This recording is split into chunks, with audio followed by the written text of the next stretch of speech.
वो अक्सर मरीज पूछ रहे होते हैं जनाब इस अस्पताल में मरीजों को गजरा क्यों पहनाया जाता है, क्यों पहनाया जाता है? जी आप बताएं बेटा, क्यों पहनाया आपको? मेहरबानी जनाब, बहुत बहुत शुक्रिया आपका, very beautiful and very cute. वो मिल गया आपको बेटा गजरा? हाँ जी। वो अक्सर मरीज पूछ रहे होते हैं जनाब इस अस्पताल में मरीजों को गजरा क्यों पहनाया जाता है, क्यों पहनाया जाता है? जी आप बताएं बेटा, क्यों पहनाया आपको? खुशी मिली, कंसीविंग खुशी मिली है आपको? ये हमने आपको पहनाया? कितने अरसे के बाद अमल हुआ? 10 तो बेटा फिर गजरा तो बांधा है ना कि नहीं? इसमें कोई 10 साल में इससे पहले को आपका मिस कैरेज या बच्चा हुआ हो? नहीं, पहली दफा ही हुआ। पहली दफा ही हुआ है।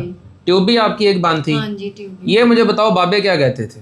कोई कहता था वो नहीं है, कोई कहता था यानी बाबे कहते थे, और क्या कहते थे? बंदिश है? जी। किस चीज की बंदिश है? कि किसी ने कुछ जादू टोना हुआ हुआ कोई? जी अच्छा, यानी साया वगैरह पूरा? जी।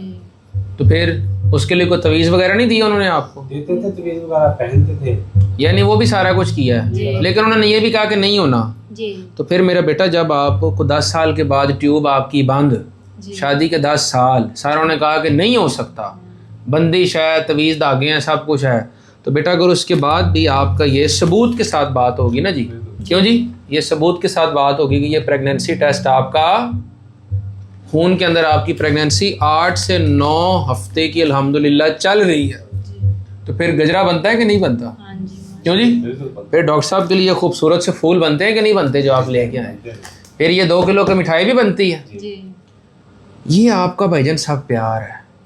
आप अगर सिर्फ खुशी से मेरे पास वैसे ही आ जाए ना, सिर्फ शुक्रिया अदा करने के लिए कि डॉक्टर साहब आपने अच्छा इलाज किया, आपने अपनी दिलो जान से कोशिश की और हमें अल्हम्दुलिल्लाह, मैं ऐसे ही खुश है, अल्लाह खैर करेगा। लो सर, मेहरबानी, थैंक यू जी। ठीक है, हेलो बेटा, बड़ी मेहरबानी, थैंक यू, ओके।